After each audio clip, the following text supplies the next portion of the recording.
आयुष्यभर तुझाच बाप आहे. ही भेंडी काय झालं असं का चालतोयस? तू डोक्यावर पडलेस ना म्हणून मला असं चालायला लागतं. काय झालं तुला आता? कळत नाही का माझ्या एरियामध्ये कशाला भेटायला आलीस मला?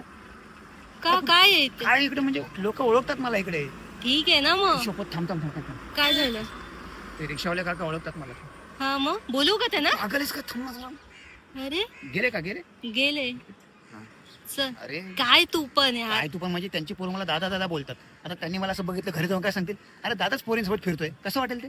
हा ठीक आहे. ठीक आहे काय ठीक आहे. अरे तुला म्हणलं कुठेतरी बाहेर जाऊया, इथे काय शपथ. आता कोण दिसलं लांब तुला? लांब लांब लांब पाठी जा. अरे यार गेले का? चल चल चल चल. अरे एरियातली पोरं आहेत आमच्या ही.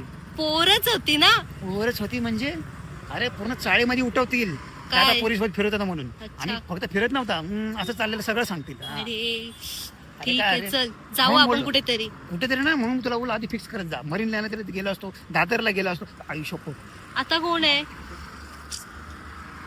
काय चालू आहे यार याचं? अरे आमच्या चाळीतल्या काकी आहेत या. हा मग आमच्या घरी साखर मागायला येतात. का त्यांच्याकडे साखर नसते?